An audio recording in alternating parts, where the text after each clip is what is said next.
Bonjour, c'est Latia 7777 et aujourd'hui je vais vous présenter un logiciel de création de jeux RPG Maker comme son nom l'indique qui permet de faire des RPG.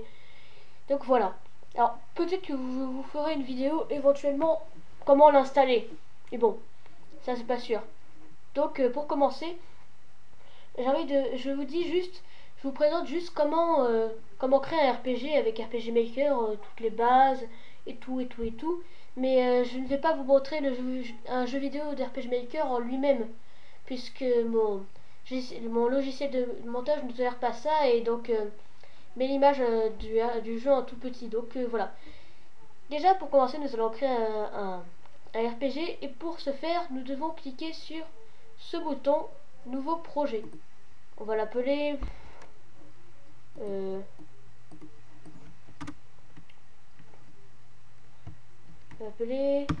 Latias 7777 RPG. Voilà. Donc voilà. Aujourd'hui, je vais vous présenter à quoi sert tout ça et, et tout ce qui est à l'intérieur de tout en fait. Ça peut être bizarre de dire ça, mais voilà. Vous allez voir. Alors déjà, donc ça, je vais vous montrer, c'est pour faire un nouveau projet. Donc ça, c'est pour ouvrir un projet. Donc par exemple, j'ouvre un projet là. Là, il est déjà ouvert, mais vous sélectionnez le projet, par exemple RPG VXX. Là, vous voyez des RPG que je travaille dessus, comme ça. Voilà. On entre comme ça avec la fenêtre Game.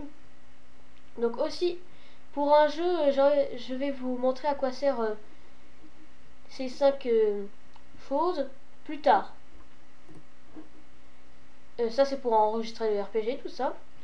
Ça c'est pour donc couper, copier, coller. Bon, vous pouvez déjà faire ça avec CTRL plus X, CTRL plus V, CTRL plus C, tout ça. Ou alors vous pouvez même faire comme ça. Alors je peux pas copier, mais s'il y avait un événement, je pourrais. Et supprimer, donc avec supr. Ça vous connaissez bien. Le retour arrière, donc CTRL plus Z, qui permet, si on fait sans faire exprès un truc, bah, on peut retourner en arrière. Ça, ces trois choses, c'est pour les maps. Ces trois icônes. Celle-ci, c'est pour donc créer la map. Hein, je veux mettre de l'herbe, voilà, j'ai mis l'herbe. Ça, c'est pour créer un événement, donc voilà. Et ça, je ne sais pas à quoi ça sert, mais ça servira à rien pour nous. Alors, ces icônes-là servent en mode création d'une map. Le pinceau, il le dépose juste comme ça. Moi, j'utilise jamais, moi, j'utilise toujours le rectangle qui dépose comme ceci, comme cela, etc. Et il y a aussi le rond qui peut être bien, si vous voulez faire un truc joli. Bon, on va en faire un là, c'est joli. Et donc le pot de peinture, ça vous connaissez bien, ça sert à tout sélectionner, moi j'utilise jamais.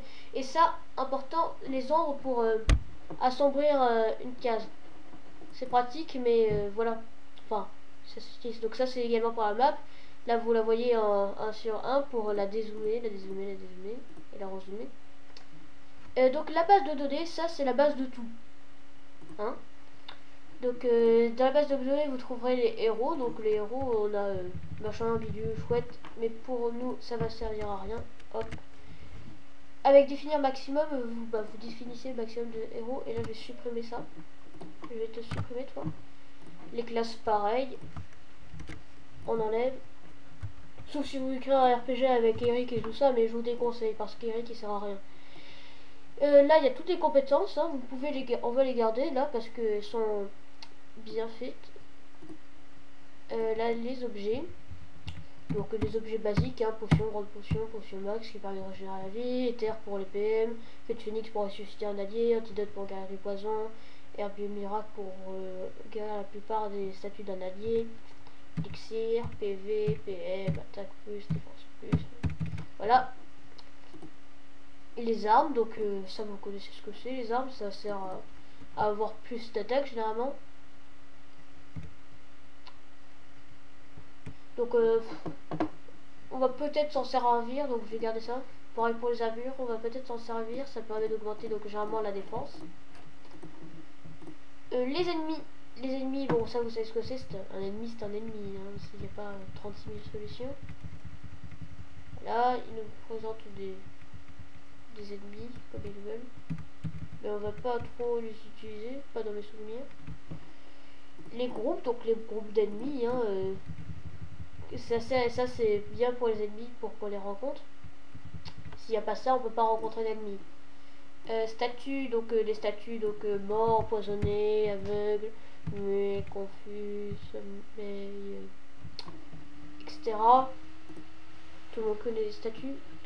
Les animations, donc ça c'est bien, ça c'est quand on attaque, on choisit son animation et voilà. Ou alors ça. Le tileset, alors ça c'est bien, ça c'est pour les maps. Le terrain, donc le terrain c'est une map assez globale où on met un peu tout. Vous voyez là, je sais pas trop comment vous expliquer là, une grande map où on voit des maisons, des forêts, enfin des villes, des forêts, etc. en petit extérieur. Donc ça c'est par exemple dans une ville ou dans une forêt ou enfin à l'extérieur de quelque chose, mais pas sur une map, une grande map. L'intérieur, bon ça c'est à l'intérieur d'une maison. Et un donjon, bah ça il n'y a pas grand chose à dire. Un donjon c'est un donjon. Événement commun, ça c'est bien parce qu'un événement commun ça peut engendrer des actions supplémentaires pour une attaque. Et en plus ça permet de ne pas se répéter si on a un long dialogue, qu'on veut mettre plein de personnages, donc voilà. Le système, donc là vous pouvez changer le titre du jeu, donc par exemple on va appeler notre jeu on va l'appeler 7, juste 7. La monnaie aussi on peut la changer, on peut, je sais pas, on va appeler ça JPC. Et ensuite les musiques, donc ça pour les grands titres, là il y a toutes les musiques, là il y a beaucoup de musiques qui sont mises, donc pour les grands titres, si vous mettez rien ce sera ça. Musique qu'on retient, pareil pour les combats. Après vous pouvez changer par exemple si vous trouvez que la 2 est mieux. Voilà. Vous pouvez faire OK et comme ça ça changera la musique. Pareil pour la victoire, il y en a deux. Soit ça ou ça. Mais on s'en fiche un peu puisque je pense qu'on va utiliser des musiques importées. Mais ça je vous montrerai ça dans une autre vidéo. Curseur c'est quoi ça? Ah oui. Quand vous êtes dans un RPG et donc que vous appuyez sur échappe, donc la touche de qui va te faire pause, vous avec bas vous changez d'endroit. Par exemple, vous montrerez sûrement quand vous êtes dans un RPG, il y a une sur pause, vous pouvez sélectionner objet, etc. Et quand vous appuyez sur bas ou sur haut, bah, tout en changeant la case, il y aura ce petit son. Donc ça c'est vraiment tout petit son. Ça c'est quand on appuie sur échappe, entrée, donc on sélectionne. Ça c'est quand on annule, donc appuyez sur échappe. Ça c'est quand on peut pas faire quelque chose.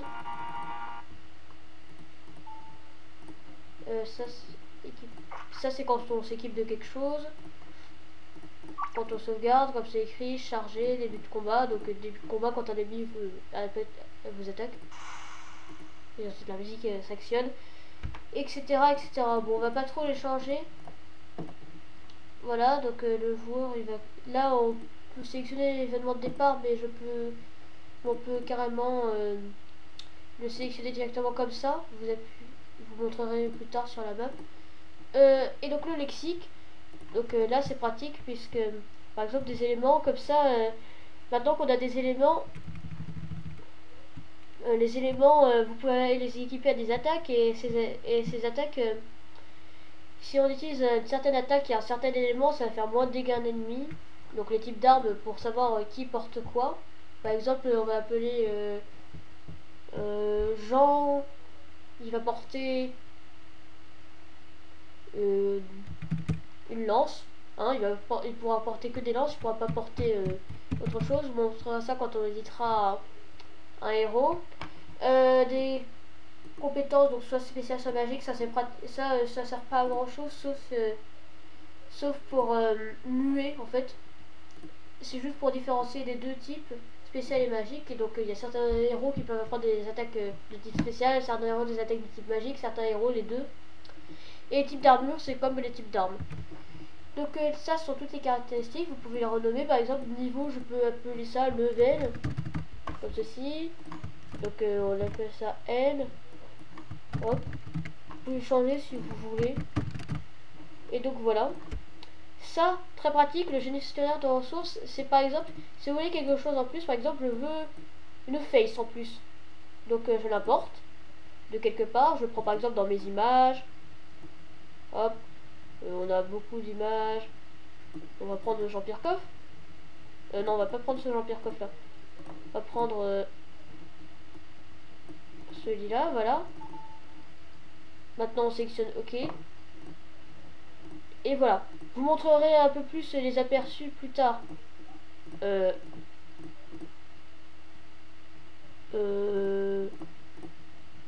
en fait, voilà. On va pas supprimer, mais je vous montrerai comment on apporte des choses plus tard. Donc les scripts, moi j'utilise jamais ça, c'est assez compliqué à utiliser. Et bref, moi j'utilise pas. C'est si vous voulez rajouter des trucs qui sont impossibles à faire, vous prenez sur un site et voilà. Vous changez les scripts. Les musiques, donc pour écouter les musiques du jeu. Vous pouvez également en importer. Voilà. Et ça c'est pour créer un personnage, je vous montrerai ça dans un autre jeu. Donc ça c'est pour jouer au jeu. Donc là aussi vous avez d'autres petits trucs du genre fermer le jeu, faire le projet, donc pouf. On enregistre les modifications, oui. Voilà. Ouais, alors le fichier RPG Maker, normalement il est dans document, mais moi je l'ai apporté directement ici.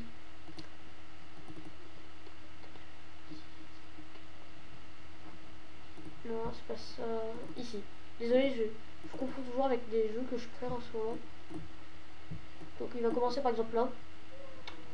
Compiler le jeu, je sais pas à quoi ça sert. Non. Vous verrez bien. Donc ça vous retrouvez ça en dessous. Ça également. Ça également. Ça aussi. Outils. Il y a option plus à quoi ça sert. Ah oui. La couleur de transparence, bon. On s'en fiche un peu. C'est comme on veut. La grille, je vois pas trop à quoi ça sert. Tester le jeu, démarrer en plein écran, afficher la console, ouvrir un territoire de jeu. Je sais pas à quoi ça sert. Voilà. Donc là, je vous ai fait un bref de tout ce qu'il y a.